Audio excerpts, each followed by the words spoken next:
Happy Thursday morning, 6th grade. We have today and tomorrow, and then you get the weekend, so that'll be nice.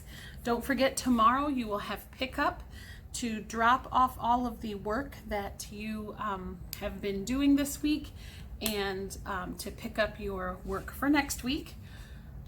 It is so confusing that Friday is on the schedule for all of your work to be done, but yet you don't get my videos till Friday morning and your work has to be dropped off by 9. I've talked to many of you about this because it's so confusing.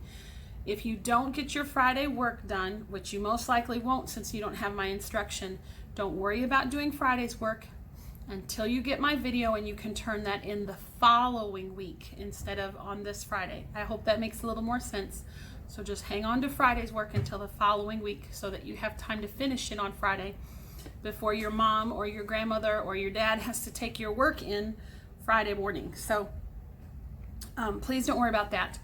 And Landry woke up this morning and he was really frustrated. He's like, Mom, we just keep doing the same old thing. We have school of a day and then we do this and we do that and everything's the same. We can't go anywhere. It's getting so hard. It's getting so boring. And I have to agree with him, and I know that it's getting the same way for all of you. But try to do something a little different today. I know when we first were quarantined, we were playing board games and putting puzzles together, and then we kind of stopped doing all of that, and we've kind of gotten a rut into doing the exact same thing. So maybe try to do something different today. Try to do something different maybe this weekend. Get out and go for a drive if that's okay with your parents, of course. But try to change it up a little bit because it is starting to get a little of the same old routine. Since you had to do a current event yesterday, I want to do a current event with you today for our devotion this morning. And it is definitely on COVID-19, and it's a very positive report. This was actually in the newspaper. It's from Aurora, Illinois, and it has to do with the youth pastor that is at the church in Aurora, Illinois, and that's my home church that I grew up in. But his name is Brother Andrew Cofield, and I will try to show you a picture of him and his wife and their little boy. He's a cutie little boy. And I want to read this article to you about him. It says, Aurora youth pastor Andrew Cofield left with his now 2-year-old son, Carson, and his wife, which is on the right in the picture they're talking about, has been battling the coronavirus and has recently released from the hospital. Aurora pastor Andrew Cofield's raspy, weak voice could be heard from his bed as he continued to sing hymns last week in the hospital battling COVID-19. The youth pastor of First Apostolic Church of Aurora, who loves to sing during church services, spent 13 days battling the coronavirus, including time on a ventilator in a Flint, Michigan hospital. I'm a vocal person, and I made sure my nurses heard me because I wanted them to know I wasn't just there to sleep, Cofield said. I was there to do business and to fight. His wife, Chelsea Cofield, said Andrew, 29, is a living miracle. Doctors said he had less than a 50% chance of surviving on the ventilator, but he got better and was able to leave the hospital for the Easter weekend. That is the power of God, she said. Andrew Cofield has been working as a youth pastor for First Apostolic Church of Aurora since 2015. He and his wife, Chelsea, and their 2-year-old Carson live in Aurora. After they heard about the shelter in place in Illinois in March, they traveled to Andrew's hometown of Michigan to be with family, including his mom, who is a nurse. He started to feel symptoms on March 22nd and quarantined himself in a room for a week. At a hospital in Michigan, a chest x-ray showed he had pneumonia and his oxygen saturation levels were really low. He eventually was put on a ventilator at the hospital to battle the coronavirus. And we started to see on social media at this time many people requesting prayer for him because his situation got so life-threatening and so critical that there was a great fear that he was going to pass away. Cofield said he does not remember the ventilation process, and when he woke up, he didn't know where he was or what was happening. There was a lot of fear when he first woke up, he said, and later a lot of loneliness. I can't tell you the number of sob sessions I had in the hospital thinking about my wife and son and the thought of not seeing them again, he said. But those tears would turn into fighting. Once you're off the ventilator, it doesn't mean that you're safe. So I was ready to fight at that moment. I've missed a page here.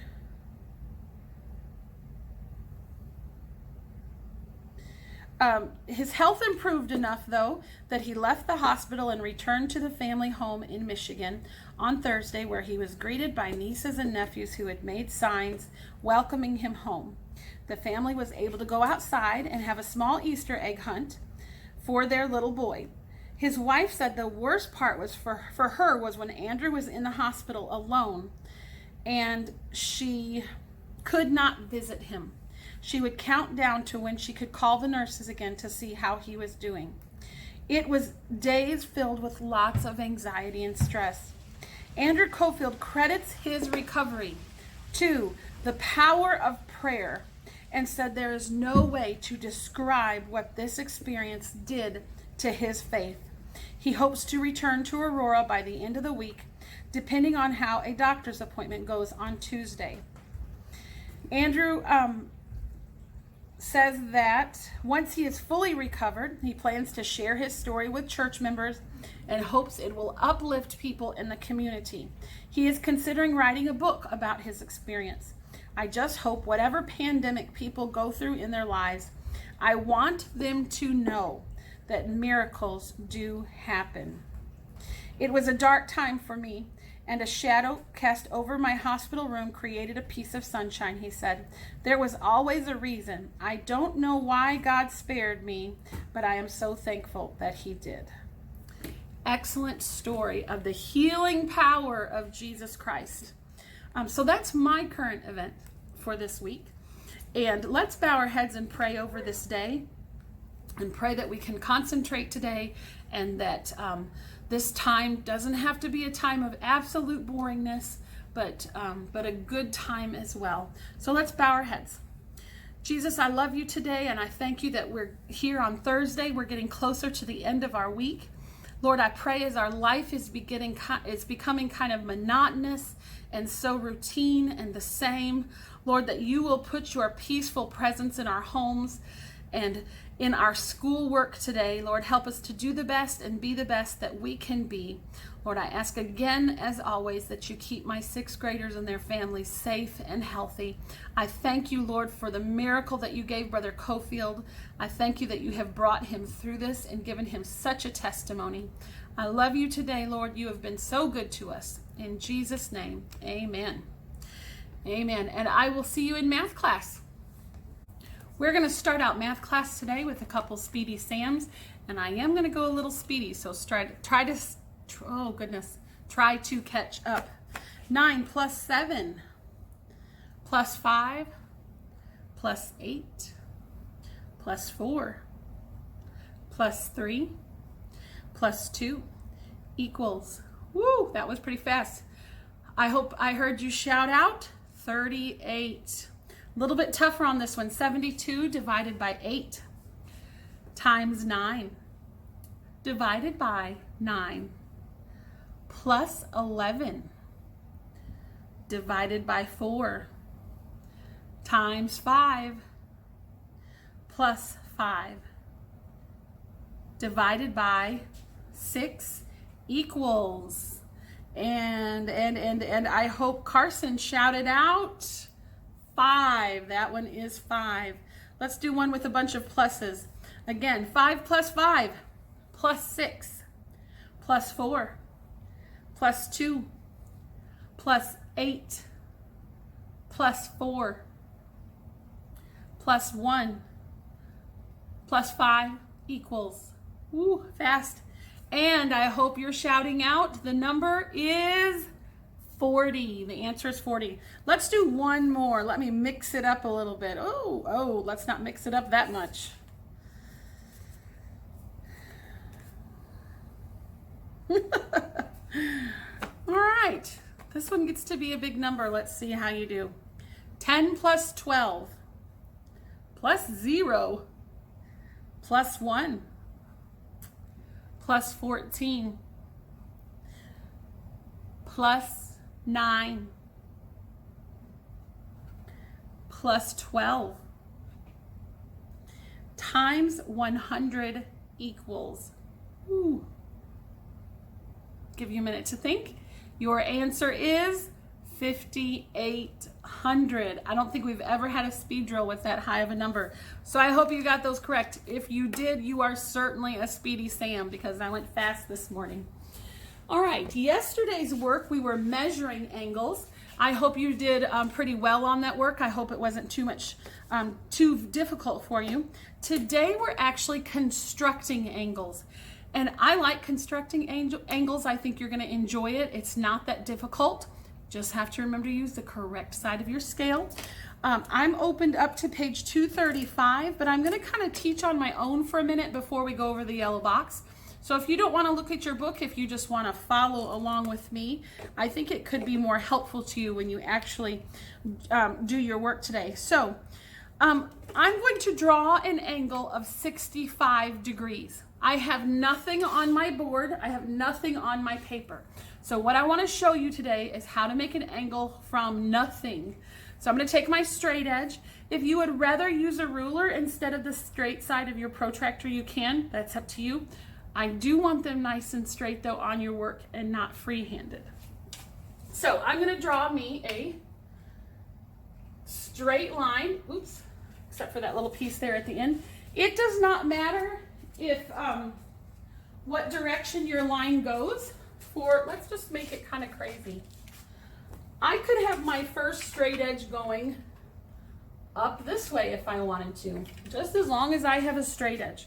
So I drew my straight edge. And I'm going to label my straight edge B and C. So right now I just have a line segment. Next I'm going to line my vertex to my vertex. So I'm going to say B is my vertex. Vertex to vertex, and my directions told me to make an angle of 65 degrees. So I'm going to follow my line out to my 0 side, go up, up, up, up to 65. Make a mark. Make sure for 65 you're between 60 and 70 and not 60 and 50. Once I've made that mark, I can connect my mark to my vertex, and I have just made an angle of 65 degrees. I hope that was helpful to you. Do I want to make one more, or do I think you're ready? Let's make one more. Let's make an obtuse angle. In fact, in your yellow box, they tell you an obtuse angle of 110 degrees. Let's just make that together. So I have nothing here. Ignore my 65 degree angle. I'm going to make a straight edge. And do they call it something? Nope. I'm going to call it, I don't know. Let's do my initials. I'll do LP. There's my vertex. Line up my vertex to my vertex. I'm going out to my 0 side and up to, I believe I said it was 110, all the way around on my 0 side to 110. Make a mark at 110. Connect my mark to my vertex. And since my middle name is Hope, I will call that H. So now I've made an angle of PLH that is 110 degrees. My angle could also have another name. Does anybody remember what it is from yesterday? It could also be called angle HLP. Remember, you can flip-flop your angle points, but your vertex has to always stay in the center. Let's go to our yellow box. Constructing angles, and again, I'm on page 235. The protractor is used to construct angles with the desired amount of degrees. Use these steps to create angles. And I did this on the board with you, but let's just read over it. Number 1, use a straight edge to draw one side of the angle. Mark the vertex on one end of the side. align your vertex marker of the protractor and the vertex of the angle. The horizontal line extending from the vertex marker of the protractor should be aligned with the side of your angle. That just means line up your protractor with that line there. That's all those big words mean. Number 4, use a point to mark the desired amount of degrees. Number 5, connect the point and the vertex. Mark the angle opening and label the number of degrees. We did that. We marked the angle opening and we labeled the number of degrees. That was fairly easy peasy. What do you guys think? I think you can do this.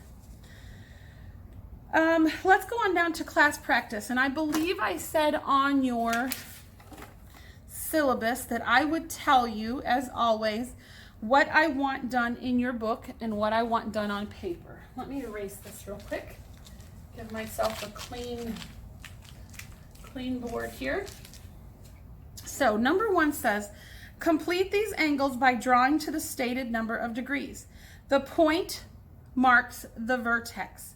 So I'm assuming in your book that they have given you a black line already, and so they're telling you on A to draw 25 degrees.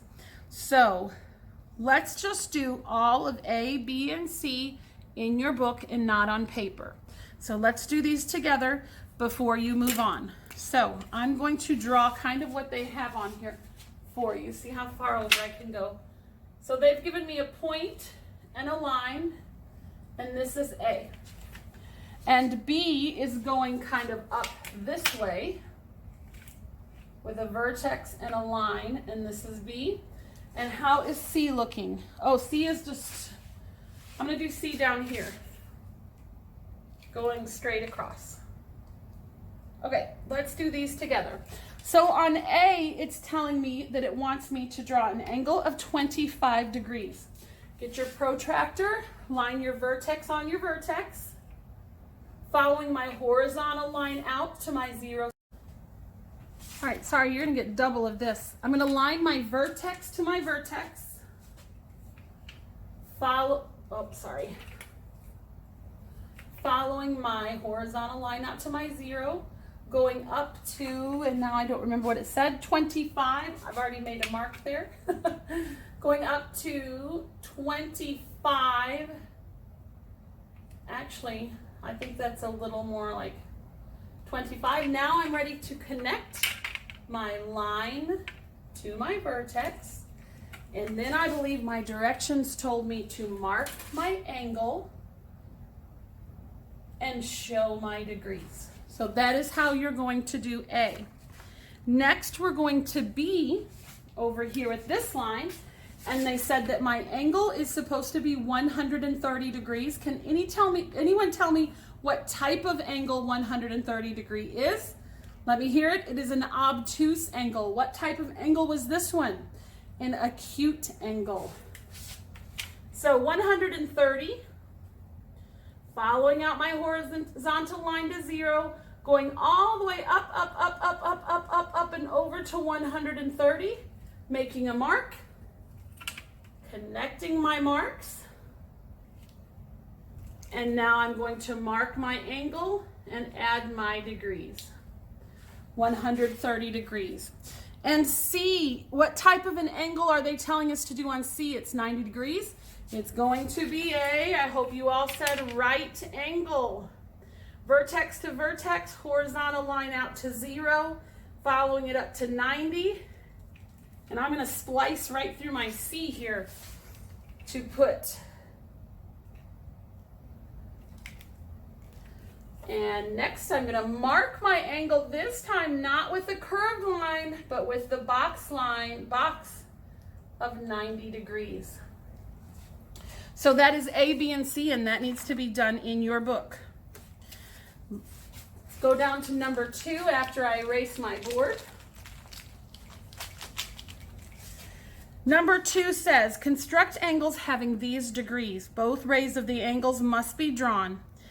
All right, for number 2, A, B, C, D, E, and F, I want that done on your notebook paper. I want you to put your name on it and math and page 235. And I'm going to do A with you. and then you can finish up A through F. So we have learned that for A, they're telling us to do 30 degrees.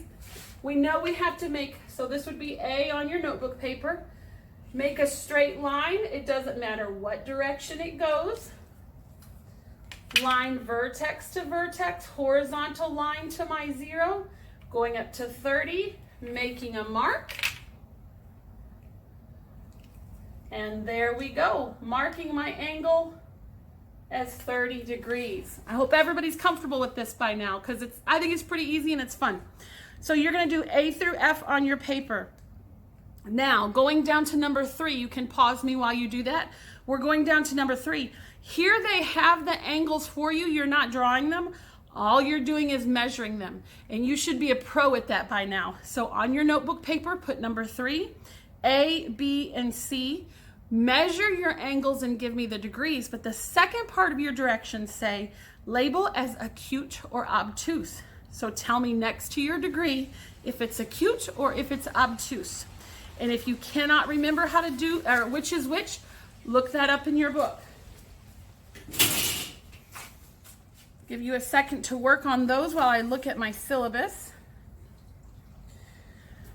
You can pause me if need to. Let's go on over to page 236 and let's do some circled work today. I'm sorry I didn't make you do any yesterday, but I'm going to today. And this all needs to be done on notebook paper. I do need to see your work. Page 236. On your syllabus, I had number 4 to do B and C, and number 5 to do A and B. Not too bad. However, on number 5, you're looking for your area and your perimeter. So number 5 should have 2 answers each. Show me your formulas on 5A and B. Show me your work as well. And that is all for today. So I will be grading all of that when you turn it in tomorrow morning. And I will see you in language class.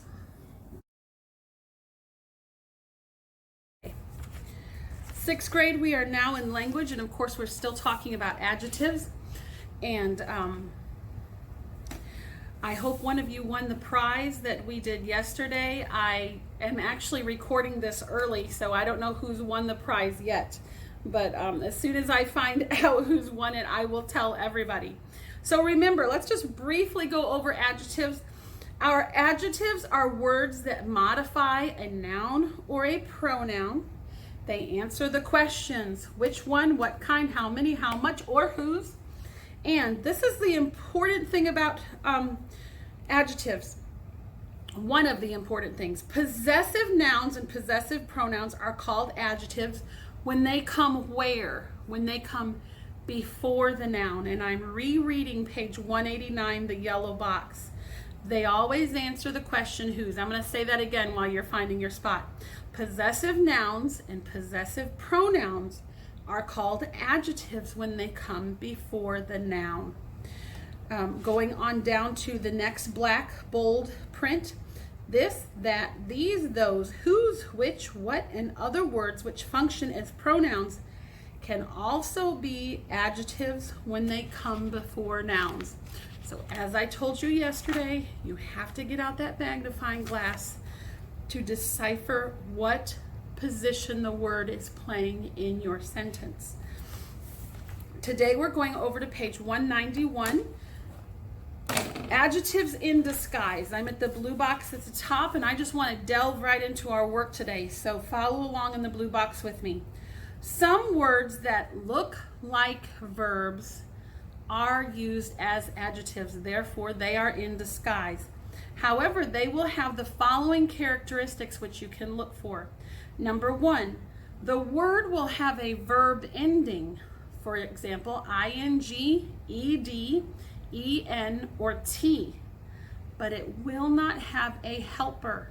So let me say it again. If it's a verb being used as an adjective, it might have a verb ending of ing, ed, ent, but it will not have a helping verb. Number 2, the word will answer one of the adjective questions about a noun. The speeding car whizzed by us. Now, we usually know if we speed that that's a verb we're showing action. It's not a verb in this sentence because it has our ing ending. Speeding is an adjective telling us, it answers the question, what kind of car? It could have been the slow car, but no, it was the speeding car. So it's describing our car. I want to say that again. It is describing. Everybody say describing. Adjectives describe. Next example, the cracked cup finally broke. We know that if we hear the word crack, something cracked, it shows action. However, that ed ending is making it an adjective. It's also answering the question, which one? Which cup? The cracked cup. Therefore, it's giving us details about the cup, so it is an adjective. We are doing our work today completely different than we have been doing it in the past. And I said on your syllabus, I will tell you on YouTube how to turn these pages in. Today you are going to you're going to take a picture with your parents' cell phone and send in pages 191 and 192, or your cell phone if you have one, to my phone number. And I will give my phone number a couple times. My phone number is 865-621-8443.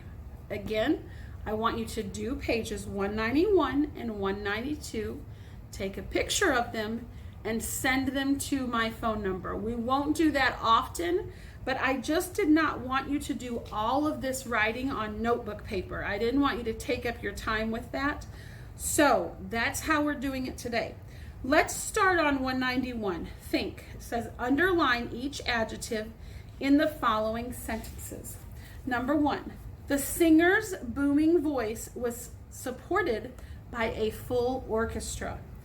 Each one of these sentences on 1 through 10 is going to have several adjectives. I need you to look through these sentences for the adjectives and underline them. Don't forget, they might look like verbs unless they have an ing, ed, en, or t ending. That makes them an adjective. Don't forget they can answer the questions that we talked about earlier. Also remember they're going to describe something. So if it's describing something, a noun, it's going to be an adjective. Also, all these alsos, you have your articles of a, an, and the that will always be an adjective. So you're really going to have to hunt for these adjectives in the sentences. I'm going to do number 1. The singer's booming voice was supported by a full orchestra.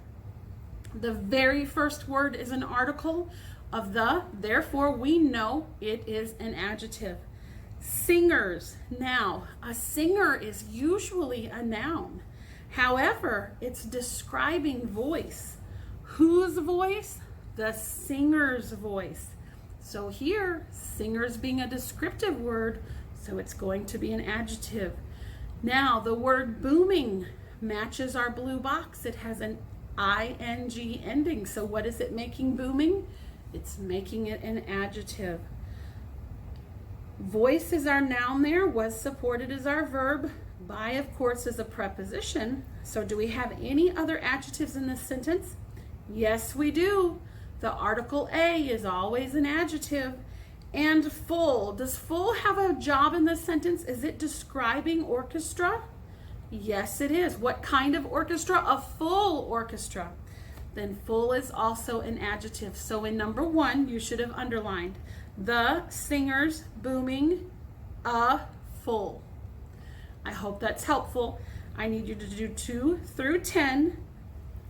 Take a picture of that and send it to me. Make sure, this would be a huge favor to me. Make sure your name is somewhere that I can see on your paper, like under the directions or something before you send it. I'm not worried about go back. I don't want us to take time on go back today. I want you to focus more on finding your adjectives. Let's go on over to page 192 after you've finished page 191. This is a fun page. Oh, it's just left me what they're called. That makes me so mad. It'll come to me. We've done these before in class. I know I did it with my past 6th grade class. There's a name for them. Anyways, let's move on. My brain is frozen. This is Look It Up. It tells you to use a thesaurus. I know you don't have a thesaurus at home. You might have one on your computer, but I'm not worried about you using a thesaurus. Finish the story by filling in each blank with an exact and informative adjective. If you need to use a dictionary, you can do that also. I don't mind you using your handy dandy brain. Oh, it's driving me crazy about what these are called. It's where you fill in the parts of speech. Oh well, I have to move on. It'll come to me in the middle of the night. I'll sit up straight in the bed and yell at Brother Preston of what it is and scare him half to death. So here we go.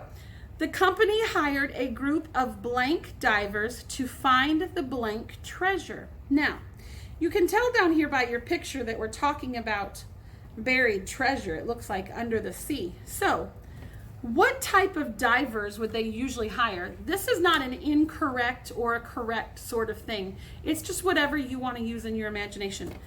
But this is kind of self-explanatory. They're going to probably hire scuba divers. So we're going to put in the adjective scuba because it's describing divers there. Or if you want to put in, I don't know, the clown divers, I don't know, you're welcome to do that. To find what kind of treasure? Underwater treasure, sunken treasure, pirate's treasure, whatever word you want to put in there. The blank ship sailed on blank seas until it reached the site of the wreckage. You want to fill those in with creative adjectives of your choice. I'm going to go ahead and read through the rest of these with the blanks. The men prepared their blank equipment as the captain pored over the blank maps and charts that had led them to the treasure. Finally, a signal was given and the divers disappeared into the blank water. Under the surface, the divers looked around at the blank world that lay before them. Blank fish darted in and out among the blank coral that was dotted here and there by blank shells and blank plants waving in the ocean currents. Finally, the divers arrived at the wreckage. The wood of the blank ship was still intact, although it was very blank. Inside the blank hull, the men spied blank tools and other items belonging to the ship's crew. Suddenly, with blank gestures, one of the divers motioned the others over to join him. There at his feet lay a blank chest. It was very blank and gave the men great difficulty as they gingerly hauled it to the surface. On board the ship, the captain nervously opened the trunk, and looked inside. It was full of blank jewels. The search for the treasure was over. I'm gonna need to take a drink. Excuse me. So fill those blanks in with some fun and creative adjectives. Your story can be silly, it can be serious, it can make sense. It doesn't have to make sense. I mean, maybe they found a macaroni treasure. I don't know. It's up to you. Just make sure you put your name where I can see it on the pictures that you take and send to 865-621-8443. That is the end of language, and I will see you in reading.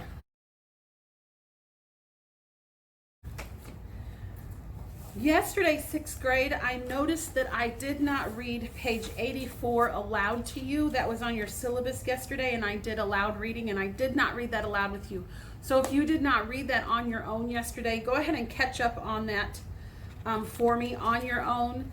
And we also read cheerfulness yesterday, which I loved so much and got so excited about that I forgot page 84. I loved the story about, is your cross heavier than others? So go ahead and catch up on a Father's Prayer after I finish talking today.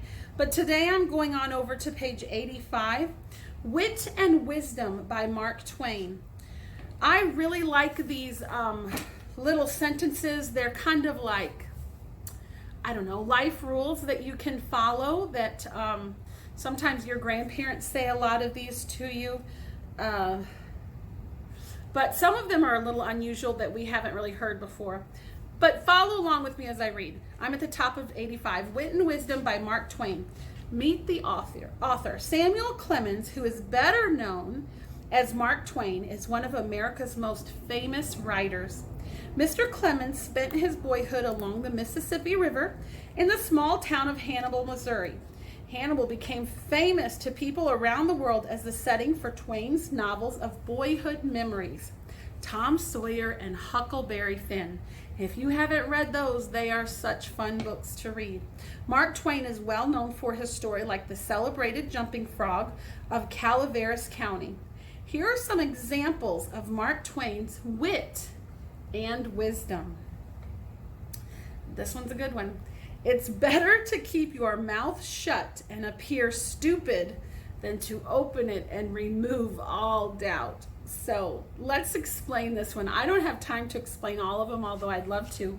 In other words, if you're in a conversation with somebody and you really don't know what they're talking about, or you don't understand what they're talking about, it's better than to not say anything than to open your mouth and try to pretend that you know what they're talking about and then just kind of appear like you really don't. Let us endeavor so to live that when we come to die, even the undertaker will be sorry. Let's live such an awesome life that when it is our time to die, everybody will have great things to say about us. The principal difference between a cat and a lie is that a cat has only 9 lives. You've heard that fable that cats have 9 lives, which I don't believe, but they're saying that a lie, once you tell a lie, it can live on and on and on, and sadly, it's not the truth. In India, cold weather is merely a conventional phrase and has come in use throughout the necessity of having some way to distinguish between weather, which will melt a brass doorknob, and weather, which will only make it mushy. We sometimes have that kind of weather in East Tennessee in July and August. It's so hot that it could melt a brass doorknob, or maybe not so hot where it would only make it mushy, but if it does that, it's still hot. Noise proves nothing.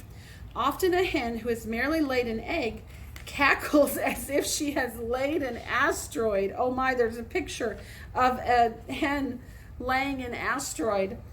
Wrinkles should merely indicate where the smiles have been. I like this one because unfortunately at 47, the wrinkles are showing up on this face. So if they can be wrinkles where happiness shows, then I guess I can't complain about them. And the last one, the reports of my death are greatly exaggerated. Let's go on to the maxims of Poor Richard. Having some trouble with my throat today. The wise sayings that Benjamin Franklin published in his Poor Richard's Almanac during our colonial days have guided many generations of Americans towards success in their daily endeavors. Now, some of you might have heard these. These are a little more popular than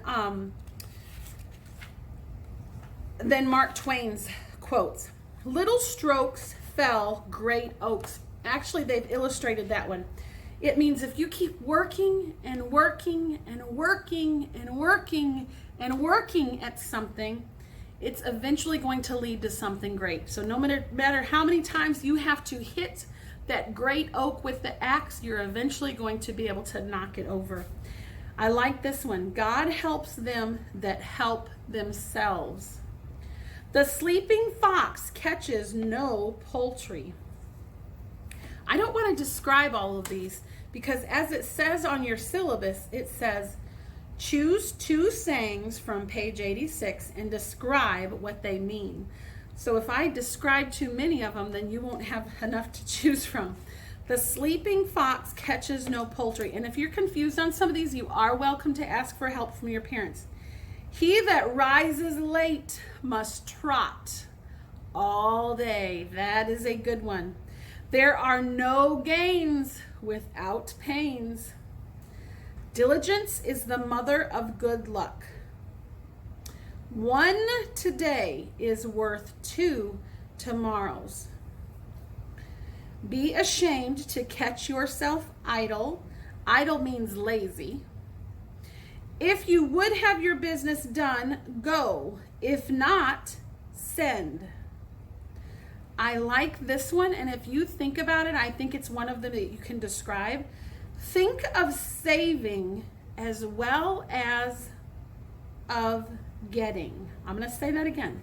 Think of saving as well as of getting. That might be a good one for you to discuss on your paper. Always taking out of the meal tub and never putting in soon comes to the bottom. I would say they're talking about a meal tub as being kind of like your pantry.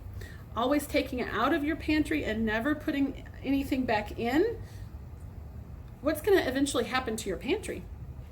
He that goes a borrowing goes a sorrowing. That's a good one. 'Tis hard for an empty bag to stand upright. Experience keeps a dear school, but fools will learn in no other. If you will not hear reason, she will surely rap your knuckles. That's a good one. He that can have patience can have what he will. We all struggle with patience on waiting on things that we want. Search others for their virtues, thyself for their vices. I don't know if you're going to know what that one means, but that kind of means talk about the good in others, but look for the bad in yourself so you can make it better. Here's one that you could write about. Early to bed and early to rise makes a man healthy, wealthy, and wise. Have you somewhat to do tomorrow? Do it today. Constant dropping wears away stones. Wow, some amazing words of wisdom there, but they do make you stop and think a little bit. So for your reading assignment today, check out at least 2 sayings from page 86 and describe what they mean, and do that on notebook paper with reading at the top, page 86, and your name. Thank you, thank you. And we are going to move on today to, let's go to health next.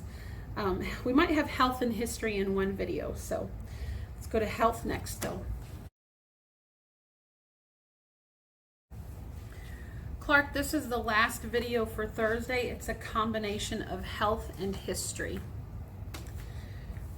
Yesterday in health 6th grade, we talked about those little pesky things called ticks.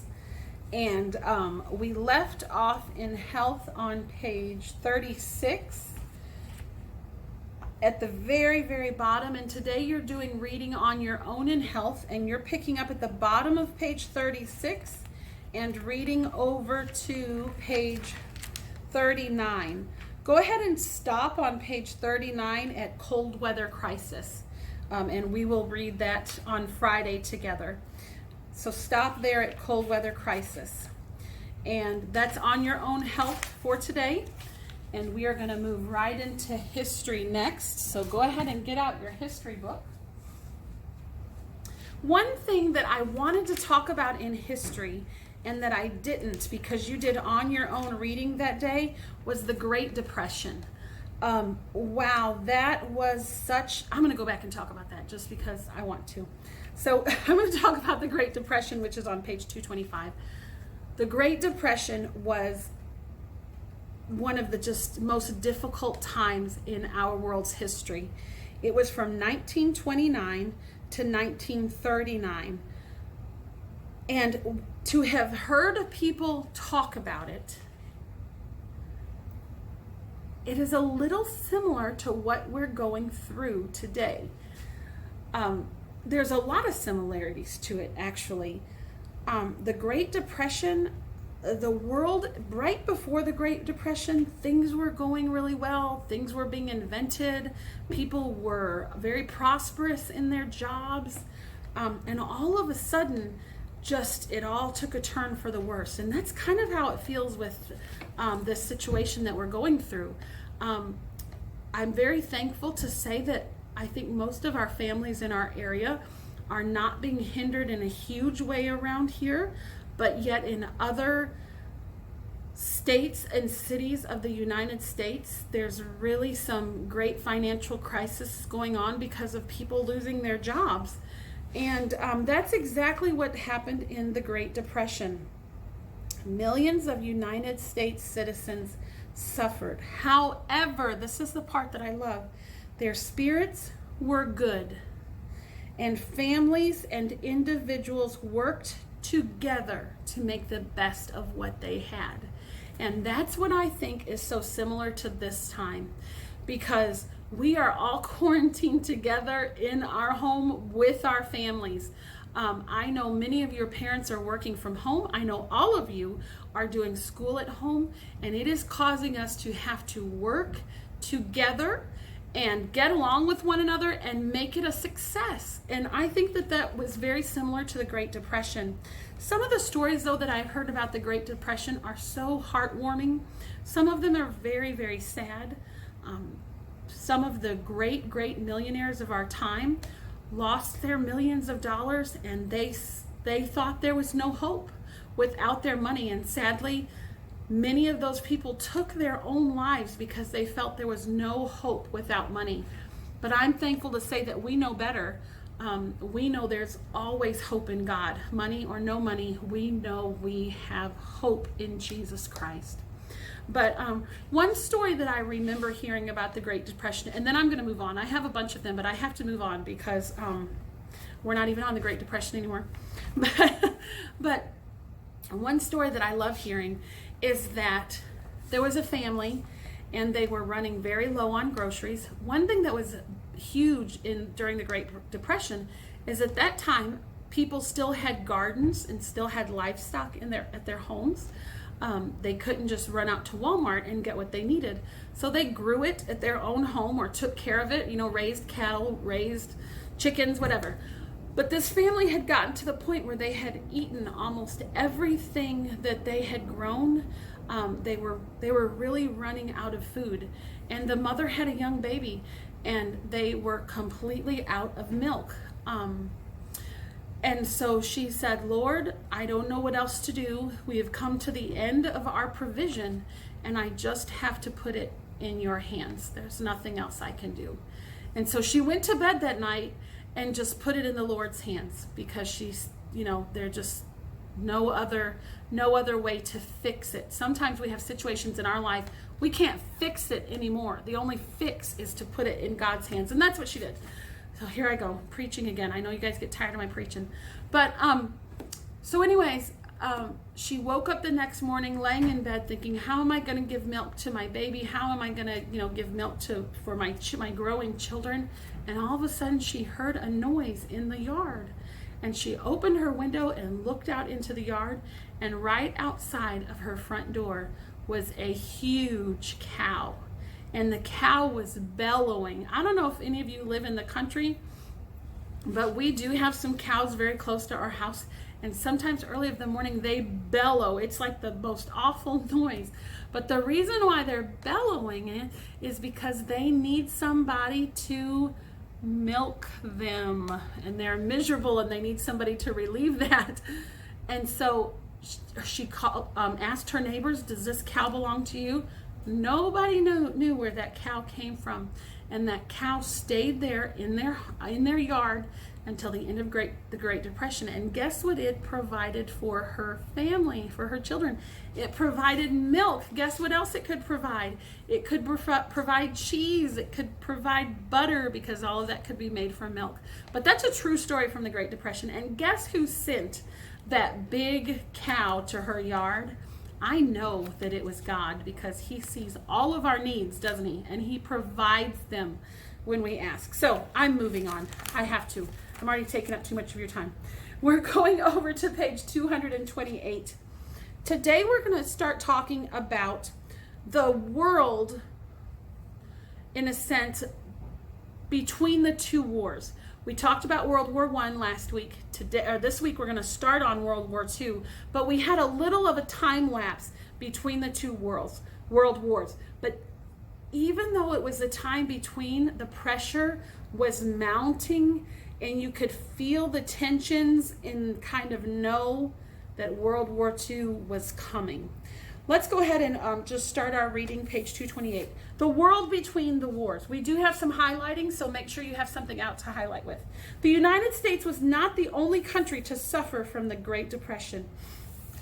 The war-torn countries of Europe also knew much hunger and poverty as they worked to rebuild their cities after World War I.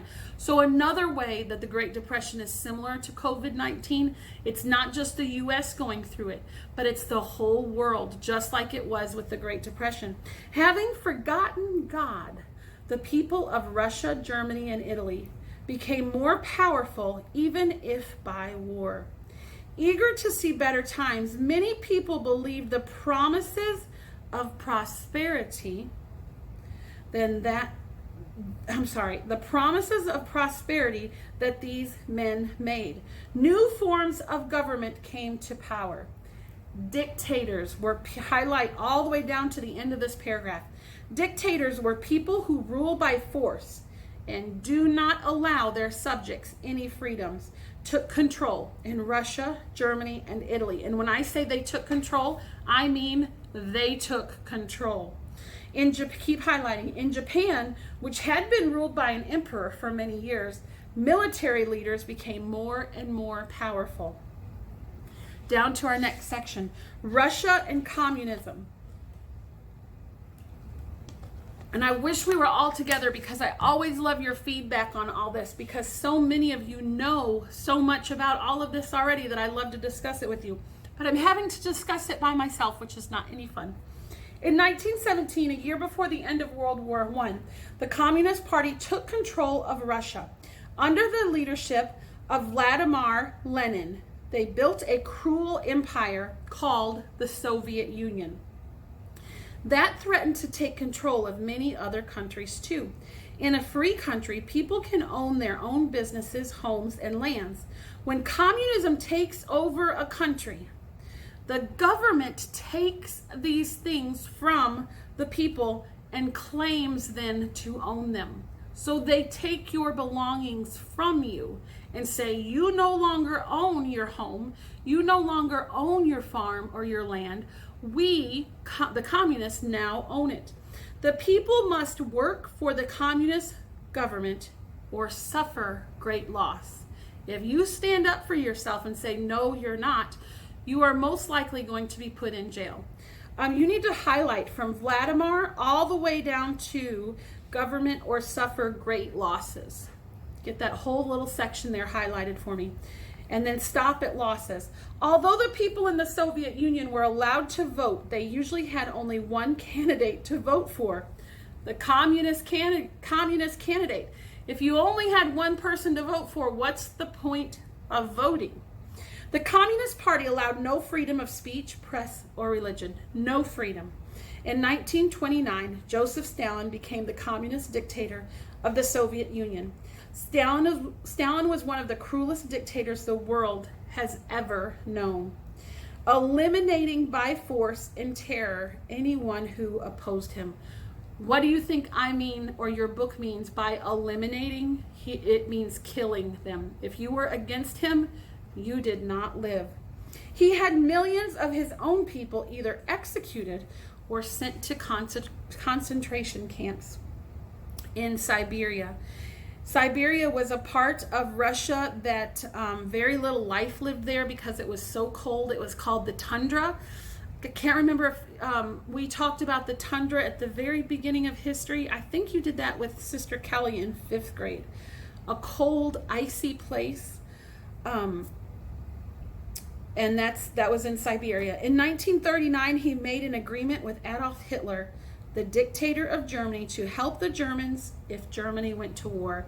And I know you've all heard the name Adolf Hitler. Italy and fascism. The people of Italy believed Benito Mussolini's promise that he would protect them from communism with his own form of socialism. The Italians made Mussolini their leader. Now, if we were together, we would discuss the differences between communism and socialism, and you would soon find out that there's not much of a difference. So even though Mussolini was telling them that he was going to save them from communism, they were pretty much getting into the exact same problems. Highlight the next sentence. Mussolini became a harsh dictator. He allowed no other political party in Italy but his, the fascist party. Stop highlighting there. Although the people owned their own property, they lost their freedoms. Those who dared to disobey were, guess what? Killed or put in prison. The fascist party was very much like the Communist Party. The Italians listened as Mussolini told them that Italy would become powerful, and they watched as he began building one of the strongest armies in Europe. Germany and National Socialism. Let me check my syllabus very quickly.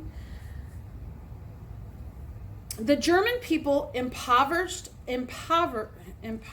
goodness, and discouraged by their losses in World War I, wanted a leader who could deliver them from their problems and protect them from Russia. The Nazi, which stands for National Socialist Party, promised to make Germany a powerful nation, to free them from their problems. And hearing these promises, many German people became eager to follow the Nazi leader Adolf Hitler. And in doing so, they gave up their freedom and came under the rule of a cruel, but more importantly, an ungodly dictator. Start highlighting at the Nazi Party and highlight to the end of that paragraph. They wanted to put their trust in someone, and they so badly wanted to trust someone at this hard time in their life that he was able to really control them. National Socialism taught, number one, that the leader and the government were all powerful and more important than the people, which is not true. Number two, it also taught that all people are not equal in worth, but that some groups of people, such as the Jews, were not as good or not good enough. And we all know as Christians that that is not true. And it also taught that, number three, that the leader could do no wrong. Again, not true. Hitler and his Nazi group used brutal tactics to punish and kill all those who opposed them. Again, in its oppression of the people, National Socialism was much like what? Communism. Hitler demanded absolute loyalty from everyone, and if you were not loyal to him, he would kill you. He hated anyone if they were loyal to someone else. Hitler especially hated God's special people, the Jews, because they knew that there was a greater leader than Hitler, and they knew who that leader was, and it was God. And he blamed Germany's problems on them, which is ridiculous. Not one group of people causes problems for an entire country. In one of his most horrible crimes, Hitler had millions of people executed, including several millions of Jews, and these were men, women, and children. Hitler tried to make the German people think that Germans were superior or better to anyone else in the world. The Germans should conquer and rule the world, Hitler told his people. With this in mind, Hitler built a powerful army, navy, and air force. So as you can see, these communist and socialist parties, what are they doing? They are building up their armies. Still not at war, but the undercurrents are there. Japan and militarism. Before and during World War II, Emperor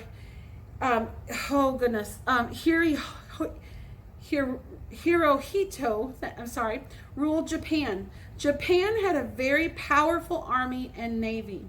Highlights like tell you to stop.